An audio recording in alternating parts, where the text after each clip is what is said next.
It. Hello, hello, hello, party people. Ah, yes, there's Miss Melinda. Well, the gang is basically, all here. Half Michael is here. backstage. Michael is backstage. He'll be joining us soon, and we're just waiting on Di, but she will join us in a few minutes. Dun, dun, dun. Dun, dun, dun, dun. So today we will be talking about episode 12. Is it 12? 11. 11. Sorry, episode 11, entitled Birth. Birth. Yeah. I bet you guys can't guess what's going to happen. Yep. Bet you guys will guess. Just by the title, can you guess what we're talking about? Babies that were born, that were conceived a couple months ago are about to be born. Yep. So, let's see who directed us. Oh, you know what? I didn't even pay attention to it this time. I want to know. I bet it because it was good. I will tell you in just 1 second. Didn't you already have that pulled up, girl? Yes, I do. All right. The writer on this was Tim Minear. Okay, that makes sense. That makes sense. And the director was Alfonso Gomez. Yeah, we don't care. You're not going to hear his name again. Basically. But yeah, Tim Minear, that makes sense. Because obviously it was deep, it was intense, it was fast paced. Yeah.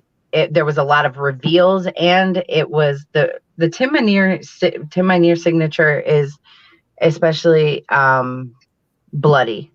Mm-hmm. And he likes to play around. That's for sure. Because we definitely did deal with a lot of blood. Yeah. Around. But considering everything that goes on in this episode, I'm not surprised. Right.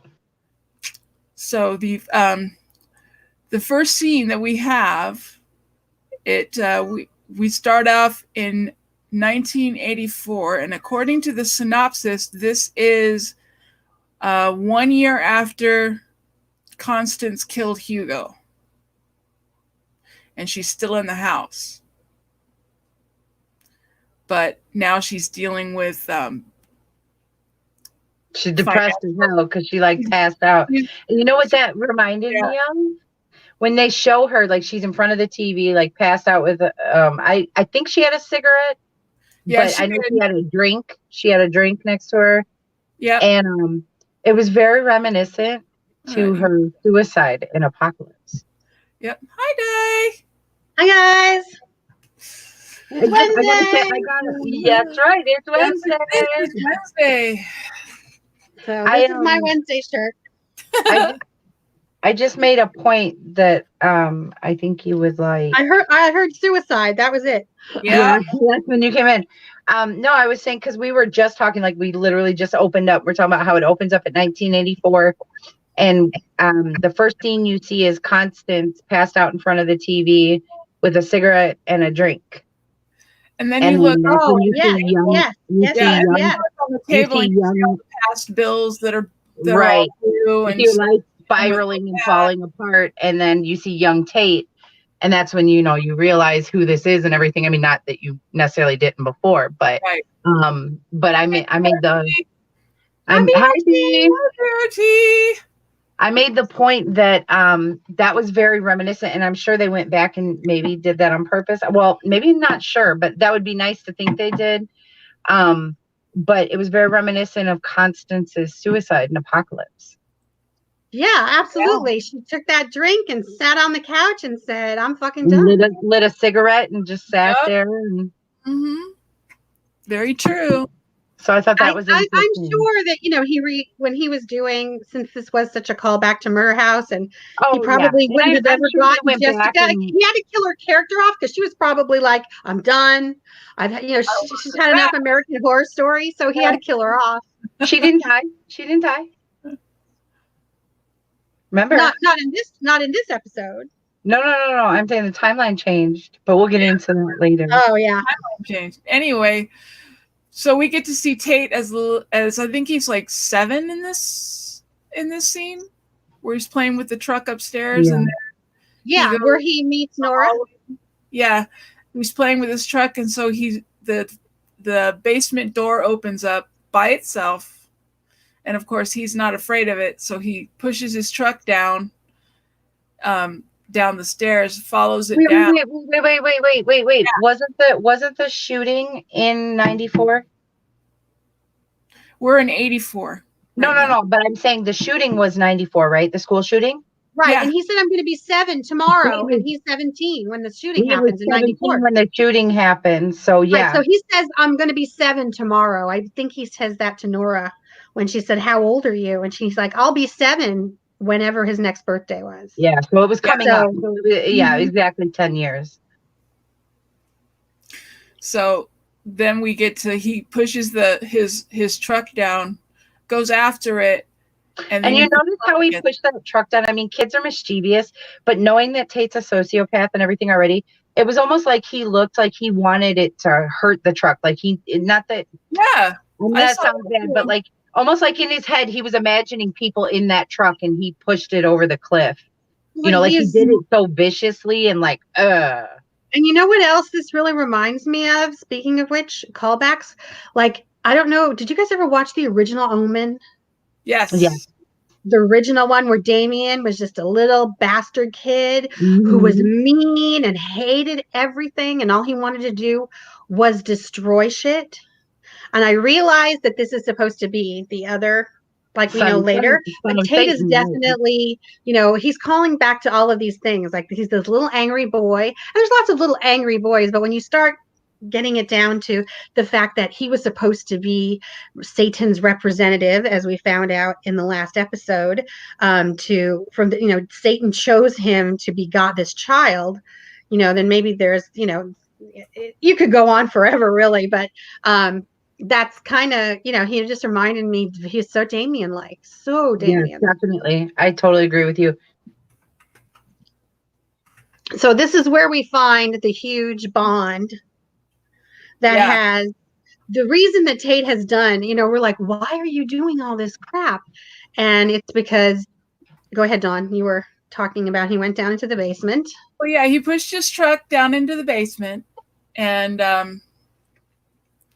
so he follows the truck down, and you see him crawling underneath, because first you hear someone moving around in the basement, but you don't know who it is yet because you see the chandelier and it moves around, and then all of a sudden you see him climbing underneath to get his truck out, and then the Infantata grabs him and pulls him underneath. Thaddeus, which I remember when I first saw that, it scared the shit out of me when he did that. Oh yeah! Oh my god! The makeup and the effects on Infantata were freaking amazing. Oh yeah. And then Nora, they took hours to put on. That. Yeah. And then Nora pulls him away from Thaddeus and tells him to go away. Yeah. And she tells Tate, she says, if he ever bothers you and you want him to go away, you close your eyes and you tell him to go away. And he'll listen. But not before she picked him up and lovingly held him like Constance probably didn't. Yeah. Right. Well, and you see that when because he tells her, he says, I wish you were my mom. My mommy. I wish you were my mom. Yeah. And you're like, that was like, oh my God, you poor thing. And I know. So this is where this bond with Nora, and Nora being the mother of the house, and all Tate ever wanted to do was to give her a baby. He didn't rape Vivian because he was messed up. He did it because he wanted her something in his to make his mother happy. He wanted to give her something she gave him. Right. Yeah, and she was always crying, I miss my baby, I miss my baby. And the house told him to do it. So that's where you get, then call back Buffy the Vampire Slayer. The school is on a hell mountain, and underneath it is where Satan lives. And he's controlling everything above him. And Murder House is the same, but you know, they do it without ever, you know, they never show you Satan, but you know that it's supposed to be demonic. So this is kind of where it starts, because all he ever wanted to do was make Nora happy. Yeah, but and he does horrific things to make Nora happy. But unfortunately, everything has changed now because in the next scene you have him he's a teenager now, and he goes and picks up the truck, but he hears Nora crying. That's all she really does. She's constantly in rooms crying to get people's attention or whatever. And I think knowing that now, that's what drew him to Violet. Yeah. Her sadness and her crying reminded him of someone who's basically his mother. Because his mother had no vulnerability. So when he sees vulnerable women who are sad, he's drawn to them because they're usually kind. Exactly. Because they're sad, and he's like, what's wrong? Whereas with his mother, he got, suck it up and never going to see anybody cry and never going to see anything happen that's bad. It's this whole Freudian thing happening with his mother. Yeah, and then he basically it's an Oedipal complex. Absolutely. Yeah. And then except now he's in love with Violet. So he's in love with Violet now, and he can't give Nora the baby because I can't take her brother away from her. And then all of a sudden she says, "Yeah, everything's going as scheduled, and am I going to have my baby soon?" And she said, "I can't do it." Yeah, he was so not. They were already been She was planning. not happy. She was not happy. You could see it in her face. Mm-hmm. And can we just say right then and there that performance with Lily was just that whole scene of being in the basement was just like amazing. All of the actors are just really talented in general in most of the series. Let's put it this way: 98. Ryan Murphy knows a good actor when he sees one. And as we said before, in 1984, Lily Rabb's mother was Jill Clayburgh, who was an amazing and I was just about to say, and we know how Ryan is about hiring famous children. Exactly. Children of famous. But it's not only because they're famous; they're good. Well, no, they are, yeah. But he gives them that shot, and then I think people are drawn to him too because of the fact that he does that. And on a total side note, May 1st, he is having that other Netflix show called Hollywood. I can't wait for that. I'm dying for that show, even more than I am Ratched. Hey, look who's here. Our Supreme is here. Oh, Mary. Hey, Mary. Nice of you to drop by. Yay. We're talking about birth. Murder house. Birth. Yeah. I would know nothing about this. Our birth expert. All of this stuff happened Mary the opening credits. Birth expert. All right, Donnie. So where did we leave off? Yeah, so all of this happens before the opening credits even start. Now the opening credits are just now starting after this whole thing. When he tells Nora that come here, give it to me. In love with Violet, and you see the look on her face. A kid's drinking Monster. That's not good. Yeah. And then we have the opening credits. Gotta love StreamYard. Okay. Okay. So then the credits. Then the credits roll. And you're just like, okay, this is going to be a ride. Well, we already know it's almost the end. It's going to be a hell of a ride. Mm-hmm. So then that's when we see Ben dragging Violet away from the house to get her mother out of the mental institution. And he's like, you have to come with me because when we get your mother, we're going, I think he said they were going straight to the airport. They weren't even going to come back to the house. Because Ben had already packed up her shit.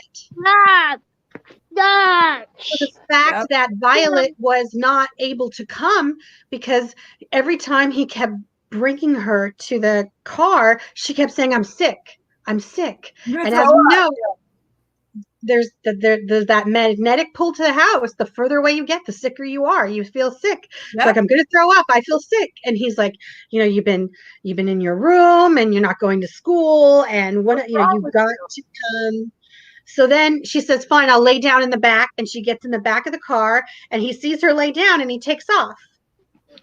Yeah. And where do we see her? Standing at the front door of the house. At the front door and then the window, the eerie window scene that we see with Tate, with everybody in this house.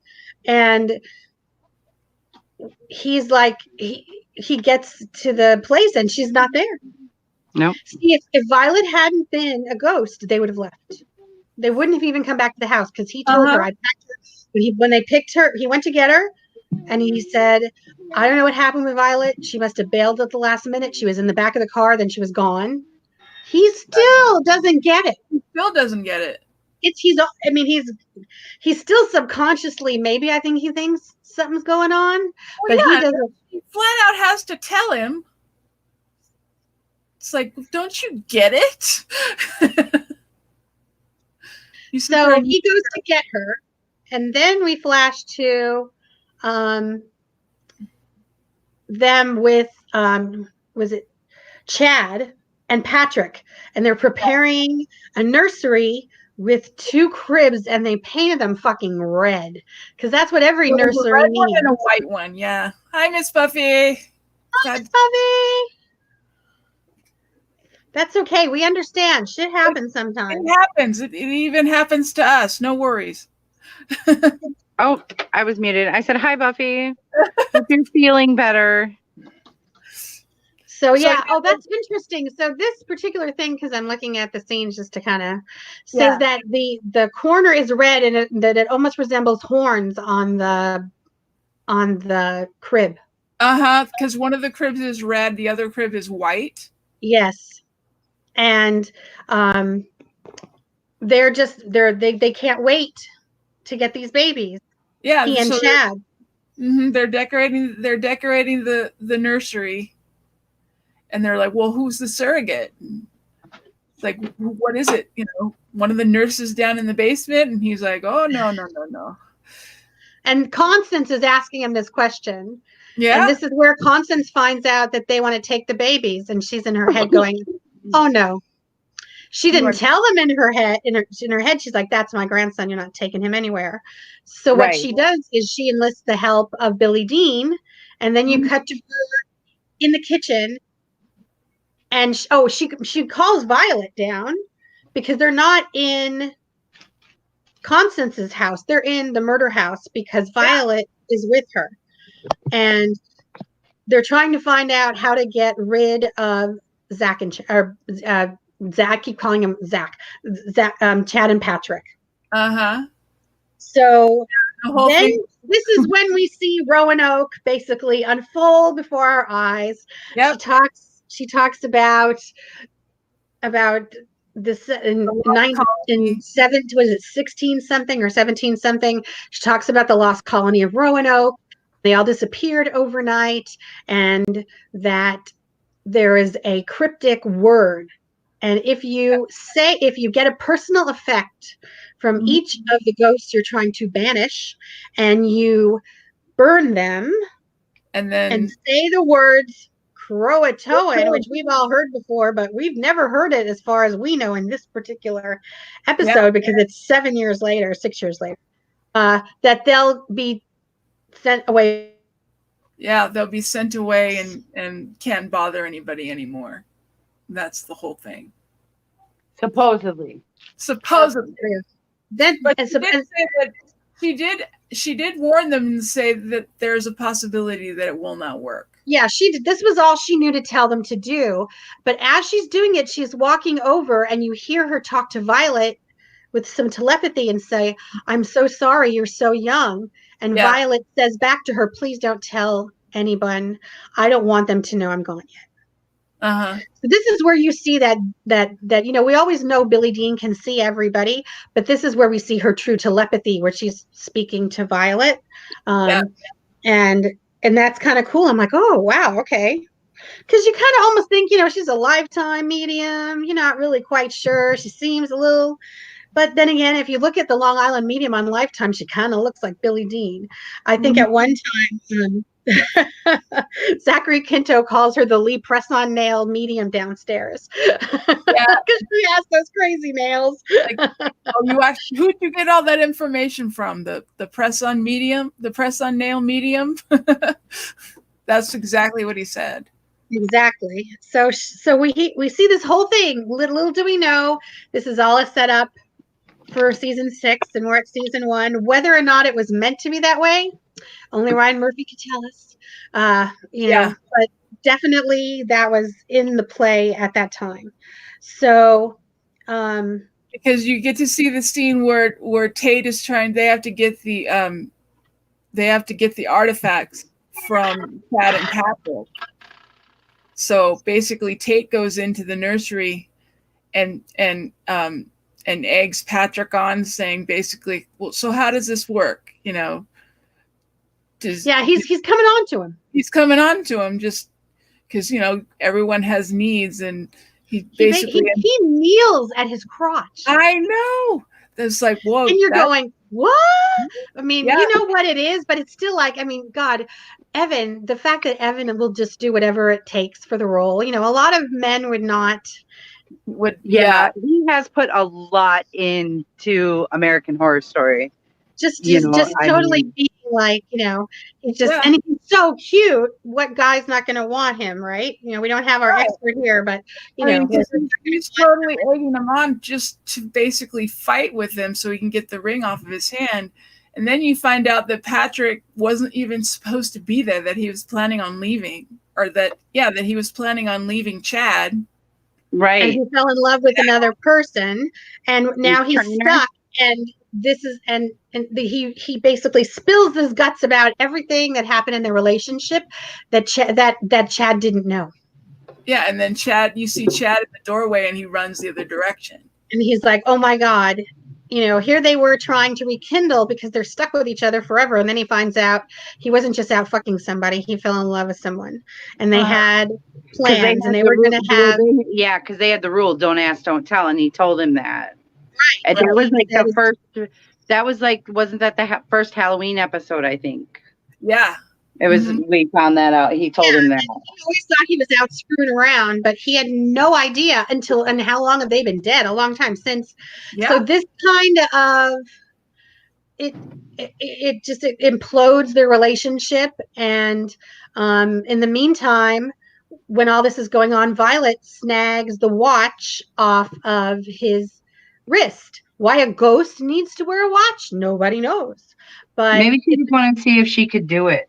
Yeah, it's like a $12,000 watch. And then you see her downstairs in the furnace. And even if this isn't in order, this ends their story. And she takes Patrick's ring and Chad's watch and throws them into the furnace.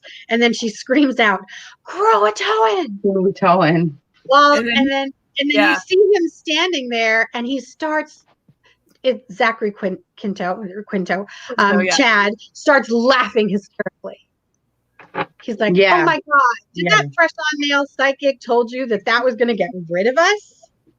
And she looked at him and he said, "Honey, it doesn't matter because," and then he takes pieces of the crib and starts to burn it, right? And says, "Because my relationship is over and we don't want that baby and we don't care about these babies from us." Yeah, the babies are safe, at least from us. At least from us, he says. He's like, "I can't say for the rest of the house because, Right. And this is where Violet finds out what Tate did, because she didn't know that Tate had raped her mother. Raped her mother until he's the one who told her about it. She didn't know about it until he said,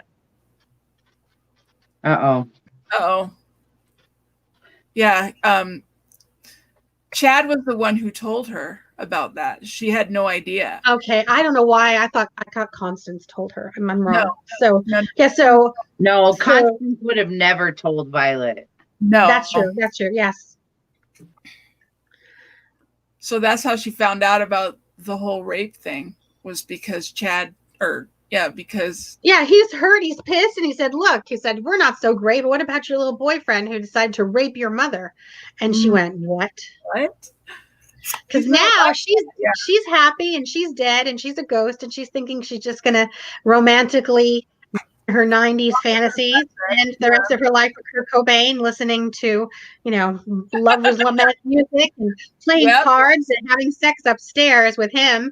And she finds out she already forgave him for killing all those people, which in itself is just fucking nuts. But I guess you figure if you're dead and you got to stay here, maybe. But that was the tipping point where she ran upstairs and she confronted him. Right. And he just starts to cry. It's like, come on. Don't be a pussy. So pitifully. No.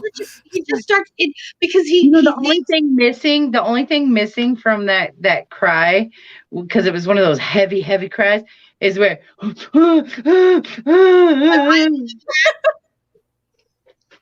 But you got to give him props for that because he did it. It was amazing acting. It really was. But I'm just saying, as from a character standpoint, just the character of Tate. You know what I mean? Yeah, and he does this all the time. He tried it with Ben before. Ben's like, yeah, right. Nice try. Right. And he's like, but Violet. And she's just like, and yes, Mary is like, call me crazy. If my boyfriend raped my mother, that's unforgivable. And that is where we thought she should have drawn the line a long time ago. But this was it. This was where it gets completely done. And he says, but he wanted to give Nora a baby. And he's like, I just wanted to make her happy. Yeah, and see, all of this is going on before the birth even happens because Vivian is out in the car. She hasn't even come in yet. Yeah, she's not in the house. So in the meantime, they pull up from the when he picked her up at the mental institution, and he's like, we got to go back and get her. And she's like, I'm not walking in that door. I'm not going to go back into the. I mean, she's smart. She's not going in.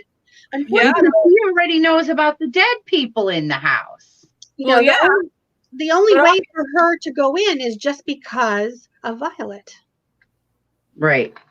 And at this point, neither one of them. She doesn't even go in for Violet. That's not why she even goes in.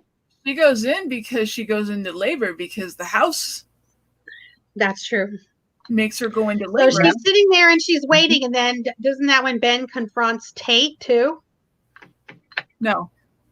Right after that, or is that that happened? That happened already. Okay, but Constance ends up bringing her back into the house because she's Constance sees her and she's going into labor. And you know what's interesting about that is that Constance didn't necessarily know that, this was the Antichrist. I know Billie Dean told her the story and everything, but she wanted her grandchild to live. And I think she thought if she got Vivian in the house, because she knew this was a high-risk pregnancy and she realized where it came from, so it was high risk. I think she wanted to make sure that even if that baby died, it died in that house, so she would still have her grandchild. Right. The same way she tried to drag Addie to the house. Mm-hmm. Yeah, but I think she wanted to. I mean, I thought she was ready to steal it from the get-go. Well, that's why she wanted Travis. And she did. And this is when Ben finally realizes what's going on because the entire house comes to life. You got the twins outside breaking the windows in his car, and he's standing there, and all of a sudden the power goes out in the house. And it flickered just like every horror movie you've ever seen. Flicker. And then it went out. And then all of them, the two nurses and Dr. Montgomery, and they come walking up. And who says, what do you want, Casper? Somebody says, what do you want, Casper? I think it was Tate. Because then he left because he was with Ben, or I don't know, but it was just the funniest thing. They call Montgomery Casper because he's dressed all in white, and I just thought that was so funny, like a little bit of humor into the speech. So it's all like the house is flickering. It's like, guess what? It's in Rosemary's Baby. This and basically you have Constance is basically saying, Dr. Harmon, it's time. You need to go in there, and she's walking him in there, and he's like, this is all wrong. What is happening here? Who are all these people? He's finally, but at the same time, it's like he's mesmerized by it. Yeah, because now he's in like a daze. He's now figuring it all out, all in one. It's almost like he's still under the house's spell. I mean, it reminded me of the stove scene, the look in Ben's eyes. And she grabbed his arm and she said, look, you know what's going on here. This is the house. The house wants to help. It's trying to help your wife. Let the house help your wife. And he's just kind of like, and this is, okay, so this is what you guys have to help me out with. So Vivian they lay her down and they cover her up like she's having a baby, and the nurses are there to help, and Dr. Montgomery is under there trying to deliver the baby. And then you see Ben trying to comfort her, but then it flashes to Ben in the corner freaking out. Right. Yeah.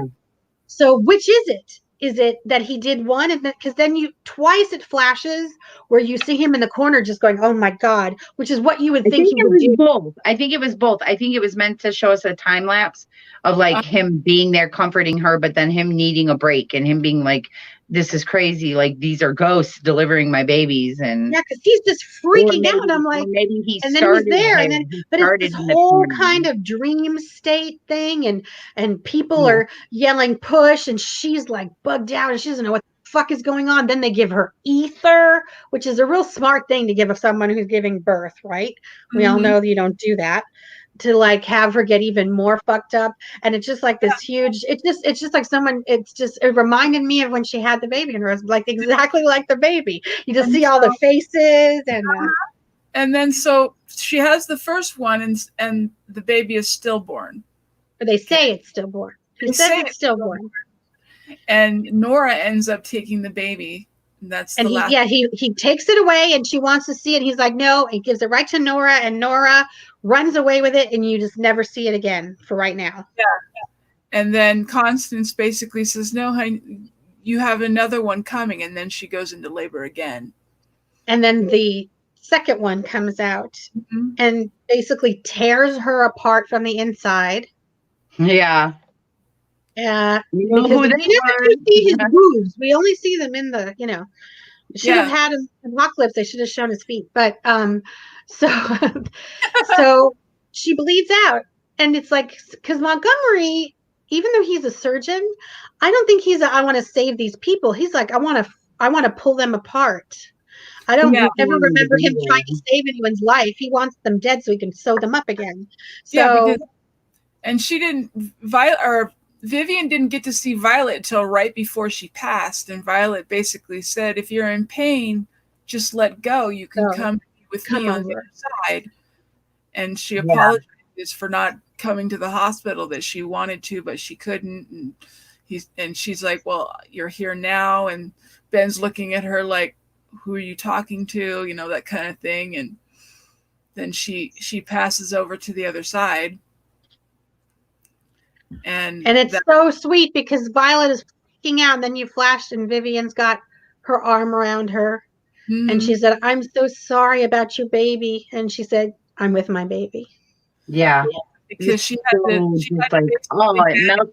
It's like, because the whole time you feel like Violet's been ignored. A pretty teenager. Yeah. Well, because she had to banish Tate because of everything that Tate did. Because of what Tate did, that basically killed her mother. Yeah, and so Tate with him, she was a young puppy love, and love blinded her. And when she realized what he did, she came back to her mom, and things were a lot different. And I'm just going to say, I personally went through this with my own child, maybe not exactly the same way, obviously, thank God, but something very similar. So it's like, I get it. So we have some comments here. Did any of you see the American Horror Story April Fool prank today? No, I did not, but it doesn't surprise me. Mary saw it. She said she almost went live when she realized what day it was, where was it, you guys? Where did you find it? Was it on TV? Was it on Twitter? Was it on was it an official AHS prank, or was it somebody? Mary and Buffy both saw it. Okay. And then Buffy said, I immediately zoomed.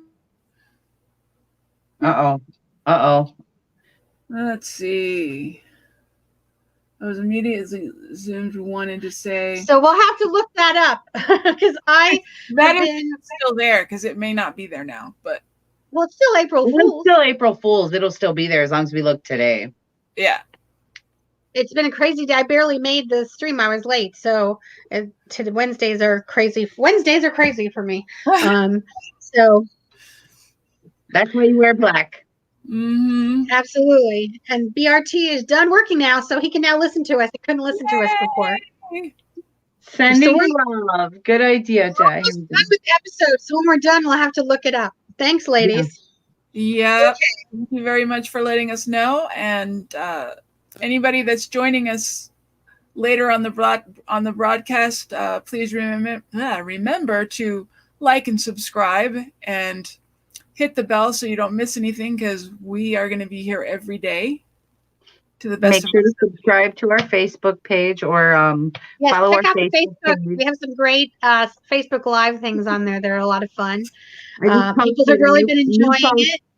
Just posted a new post about an hour ago. So yeah.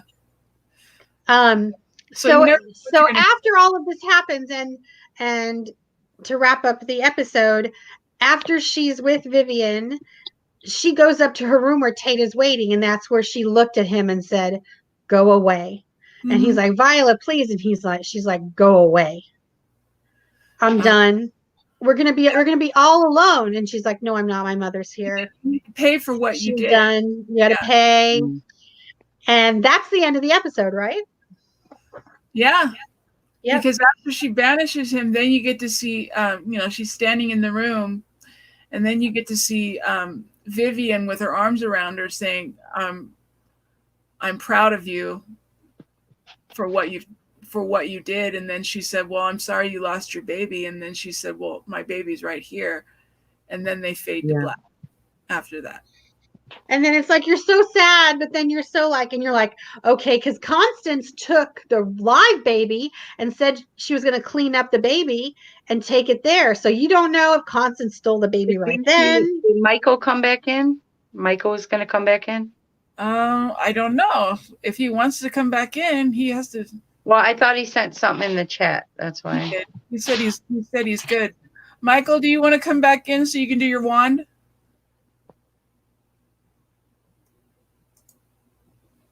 There you go. There he is. Hey, bud. Hey, what's up? Did you see the April Fool's thing? Because I was looking it up. I was listening to you guys, and I was trying to look it up, but I don't see anything for this year. No, because Mary and Buffy both said, AHS Central on Twitter. Let me look. Okay. Because we totally missed it. It's been one of those fucking days. I saw like 3 different videos this morning. I was like, oh, come on. I forget it's April 1st today. Please. It's like, don't waste your time. I mean, I think it's good. People need to laugh. Well, yeah. People are looking for distraction right now. They don't want to. I'm going to post a whole bunch of videos that tag AHS just so that people will click on them then. Clickbait. Clickbait. It's April Fool's Day. Yeah, so here it's 3:47. So we still have almost a whole day of April Fools. We're not even halfway through. Yeah, we're not even halfway through. Did you find it? No, they posted it this morning, Mary said. They what? They posted the joke this morning, according to what Mary said. Here it is. Oh, and then after that they put American Horror Story is officially entitled Outbreak. Is that the Michael? Mary says, "Hey, Michael." What's up? Okay, so it looks like they put a thing up that said looking up stuff. American Horror Story Outbreak, and then underneath it said April Fools. Is that what it was? Probably.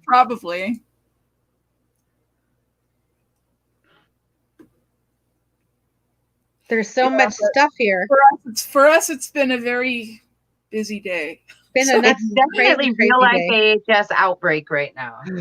Yeah. Sorry. There's an eBay auction I have to win tonight. Do the wand, Mike. Are you going to do your wand? I had one out today and everything. Sorry, guys. I haven't been here the last day or so. So I'm not feeling great. Right. So regular old Michael stuff. Not Corona, but Corona stops me from going to the doctor. So here we are. This is, I showed Fred Weasley's wand before, the twins. It's just his brother, the one that survived. So I thought we're in survival mode. The one who survived is, this is George Weasley, his brother's wand. Aww. When I start showing the Wizarding World ones from the park, you'll see where this one comes into play a lot with the park design ones. But George Weasley. one of the most comfortable ones to hold. It fits the grooves of your palm of your hand right here. Oh, nice. Yep. What's your favorite wand, Michael? Tell us. Mine? I have two, and I've shown them both. I'll bring them out tomorrow. But the Luna's father, his wand, which is all just one big swirl. Yeah, probably my favorite. But then another one that I really really like that's growing on me is Grindelwald. I know Nicholas Flamel's wand from Fantastic Beasts. I'll bring him out again tomorrow. I'll show you. But I've shown them both, I think. Okay. All right. I have mine. I have my. You know where you sign up for the quiz and everything. You can get your wand selected from the same site, and the wand that was selected from me, I've had made. It was made for me 1 year, so I have my wand. So that would ultimately. I haven't shown it yet. I don't think that would ultimately be my favorite. That's my own Pottermore wand. We're basically represented by all four of the houses. Almost because Dawn is a Ravenclaw, but she's a borderline Hufflepuff. Yeah, right. I'm a borderline. Linda's a Gryffindor, and Michael's a Ravenclaw, and I'm a Slytherin. Officially sorted, by the way. Yeah, officially sorted. The only sorting there is. There's only one. So it basically said American Horror Story season 10 is going to be Outbreak, and then underneath it said April Fool's. No. American Horror Story 10 is Outbreak. We're living it. American Horror Story 2020 is Outbreak. Little bit of news on the Harry Potter front that I just heard today that I like to share with this, depending on who's out there who's listening. I know, like Buffy and her kids and whomever. J.K. Rowling started something today on, the site where you guys went to go get your sorting, the Wizarding World site. Yeah. That's the official Wizarding World Harry Potter site from J.K. Rowling. And she posted on there today that they're doing a Harry Potter home thing on that site. It's geared towards younger kids, but it's geared towards... all technically geared towards younger kids, but we love it. There's a new thing about first-time readers. Kids are just learning to read. There's a lot of exercises and stuff to the site there. Or first-time Harry Potter readers, there's guides to the books there. So it's all about first-time. Awesome, because that benefits people who've even read them and know them. Yes. Mm-hmm. Yeah. So it's a neat little initiative. A lot of games, a lot of puzzles, cool a lot of quizzes. It's a really cool way to share something like with a younger generation too. Especially when everybody's at home. And everybody's, so I thought it was really cool. She's just launched that today. That's cool. Oh, today? Are you sure it's not an April Fool's joke? Positive. Well, yeah, because I've read all the books, but now I'm also listening to them. Mm-hmm. Yeah. Okay, so Mary said that no, it was AHS in the location where they're supposedly filming. And then Buffy says, Mary, it might be a separate prank because then I saw AHS Central announced Outbreak. And that's what I found was the AHS Central. So maybe it's a different Twitter. Yeah, because there's all those different Twitter accounts. I'm sure they all created one. I'm sure they all created one, if you think about it, because they have the audience. Right. It's a perfect day. Because we're all looking for the hopes that Ryan is going to release something. Watch him have a couple glasses of wine, and you never know. Something today, and it be real, and us think it's an April Fool's joke, and then it pop up later, and we're like, "Holy crap, it was real!" That's why I take everything today. I take everything else fake. It's fake. It's fake. Yeah, I know. Then, like the J.K. Rowling thing, it's real. It's very real. Right. Yeah. So we'll find it. We still have. It's 4:00 on the West Coast. 6:00 where Melinda and Mary are. So we still have some time for some April foolery to check it out. I'm sure they'll leave it there until it's the rest of the day. Hopefully. Hey Jackson, how are you? Stop. I think we got everybody there. All right. So tomorrow is the season finale of season 1. Tomorrow is the last episode of season 1. So we'll start Asylum on Friday because Friday is a good day to start an asylum. Yeah, I thought it was rather appropriate. Nobody likes to be locked up on a weekend. Then you're not going anywhere. That's true. That's true. Oh, Asylum, deep stuff. That's funny. Well, thank you, everyone. It was great seeing everybody. I hope we'll stay safe and healthy. Lovely StreamYard. Everybody come tomorrow for the finale. Yes. It's the finale special. Come one, come all. And thank you guys so much. BRT, he is our biggest BRT. You are amazing. Yeah. Mary, our Mother Supreme, Miss Buffy, thank you guys so much for coming out and hanging out with us for a little bit of your day today. We love you all. You guys stay all safe and sound and bake some cookies and watch some American Horror Story. Stay at home. Stay home. Yep. Wash your hands. Please stay at home. And yeah, don't tried to get your pants. I tried to buy some because I already stock up on soap in general, and I had a bunch and it went so fast. And I just found underneath my little hoarding cabinet, I found 4 more from the Body Shop. So it's like, oh yeah, ask for. There wasn't any in the store today. You start cleaning stuff out, you find stuff. Yep. All right, guys, we will see you tomorrow. Everybody take care. Thank you so much for coming. We appreciate it. We thank you so much for your support. Please smash the thumbs up, like, and subscribe, and we will see you all tomorrow for the finale of season 1. Bye, guys. And we're